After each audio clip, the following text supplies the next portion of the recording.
안녕하세요. 연세대학교 언더우드 학부 인문사회의 국제인재 특기자 전형으로 21학번이 된 황소정입니다. 간단히 제 소개를 하자면 저는 초등학교 2학년부터 4학년까지 약 1년 9개월 동안 미국에서 살다 왔습니다. 그 이후로는 한국에서 중학교를 다니고 외국어 고등학교에 합격하여 영일어과에 재학했습니다. 미국을 다녀온 이후로 이중 언어를 구사하며 국제 분야에 종사하고 싶었습니다. 따라서 자연스레 언더우드 학부를 희망하게 되었습니다. 아래로는 제 생기부에 적혀있는 스펙입니다. 수상은 총 27개이며 학업 우수상, 외국어 말하기 대회, 영어 전공어 에세이 대회, 영어 전공어 어휘력 대회 등을 포함한 외국어 관련 상이 다수입니다. 동아리 같은 경우에는 영자신문부, 외교 동아리, 독서 토론 동아리, 영어 토의 동아리 등에 가입하여 활동하였습니다. 세부 능력 특기사항은 이미 확고하게 관심 분야가 정해진 상태였기 때문에 모든 과목에서 국제학과 연관지어 수행평가를 했습니다. 또한 추가로 보고서를 작성하여 세특을 채우기 위해 노력했습니다. 예를 들자면 일본어 독해와 작문 1 시간에는 Z세대의 한일 관계라는 보고서를 작성했으며 사회문화 시간에는 세계화와 반세계화의 비교 연구 보고서 등을 작성하였습니다. 저는 사탐으로 한국 지리와 사회문화를 선택했기 때문에 다양한 특강으로 제 관심 분야에 대해서 탐구할 수밖에 없었습니다. 따라서 필요한 방과후 수업을 신청해서 들으며 전공 적합성을 키울 수 있었습니다. 자기소개서를 작성하는 것이 언더우드 지원의 첫 스텝입니다. 저는 언더우드 학부 고유의 자기소개서 때문에 걱정이 많았습니다. 영어로 작성한다는 것보다 더 큰 고민은 독특한 질문이었습니다. 한글 자기소개서처럼 틀에 박힌 질문이 아니며 답변 또한 전형적인 답보다 진정성 있는 스토리를 원하기 때문에 어떻게 적어야 할지 고민이 많았습니다. 혜림 선생님도 학생들의 고민을 잘 알고 계셔서 자소서 작성에 다양한 도움을 주셨습니다. 다른 학생들이 모의 면접 연습을 할 때 자기소개서 질문이 있는 학생은 다른 TA 선생님과 함께 자기소개서 첨삭을 하는 시스템을 통해서 보다 체계적으로 자소서를 완성할 수 있었습니다. 앞길이 막막했지만 그렇게 효율적으로 자소서 준비와 면접 준비를 같이 하며 1차 서류에 통과할 수 있었습니다. 참고로 자기소개서 팁을 드리자면 절대로 한글 자기소개서를 번역해서는 안 됩니다. UD 자소서는 한글 자소서와 결이 다를 뿐더러 번역을 할 경우 굉장히 부자연스러운 자기소개서가 됩니다.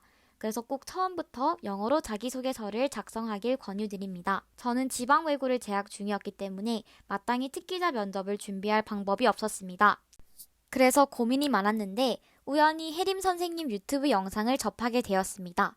사실 아예 현장 강의 수업이 없고 줌으로 제공하는 다른 학원들도 많았지만 제가 매주 선생님 수업을 듣기 위해 서울로 올라간 이유는 혜림 선생님의 수업이 제게 확신을 주었기 때문입니다. 먼저 선생님의 수업 교재는 엄청납니다. 선생님의 교재는 방대한 자료가 토픽별로 정리되어 있어서 배경 지식이 부족할 경우 선생님 책만 계속 읽으면 됩니다. 그리고 그냥 기출 문제만 수록해 놓은 것이 아니라 토픽별 설명하는 글도 함께 수록되어 있기 때문에 공부하기 수월합니다.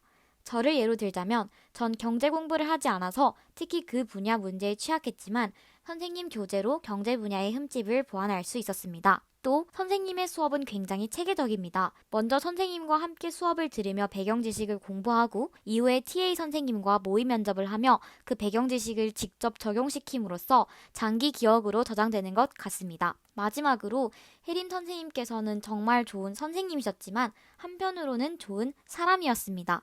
선생님은 정말 열정이 넘치십니다. 제가 기억하는 혜림 선생님은 아무리 일이 많고 힘들어도 항상 질문하면 친절하게 최선을 다해 대답해 주셨습니다. 종종 수험생인 저보다 열심히 하시는 것 같아서 저 또한 열심히 해야겠다고 다짐한 적이 많습니다. 또한 장기간 수업으로 지친 학생들을 위해서 대학교 이야기도 많이 해주셨습니다. 합격하면 할 수 있는 일을 머리로 상상하며 다시 의지를 다졌던 것 같습니다. 그리고 선생님께서 사주신 도넛은 공부하다가 먹으면 정말 꿀맛입니다. 그래서 면접이 끝나고 선생님께서 연세대 앞에서 기다리고 계실 때 끝났다 라는 후련함과 동시에 선생님과 매주 보는 것도 이제 끝이라는 생각이 들어서 많이 아쉬웠습니다. 이런 다양한 이유로 혜림 선생님과 함께 면접을 준비하며 차근차근 실력을 쌓았습니다.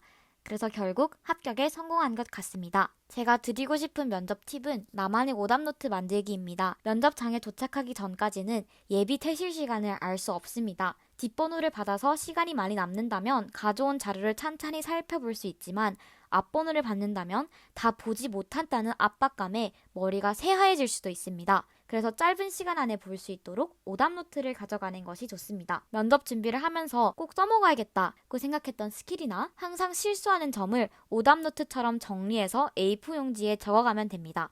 저는 premise 찾기, criteria 직접 정하기, 에너지는 거의 invalid 하니까 읽으면서 허점 찾기 등을 적어갔습니다. 이는 모두 혜림 선생님이 수업 시간에 해주신 조언들이었고 면접 대기실에서 A4 용지를 속독하며 마음을 가라앉힐 수 있었습니다. 긴 글 읽어주셔서 감사합니다. 이렇게 합격 수기를 작성하는 날이 오다니 사실 아직도 믿기지 않습니다. 읽으시는 분들도 꼭 좋은 결과가 있길 바라겠습니다. 그리고 혜림 선생님 정말 감사합니다. 선생님 덕분에 제가 꿈에 그리던 학교에 합격할 수 있었어요.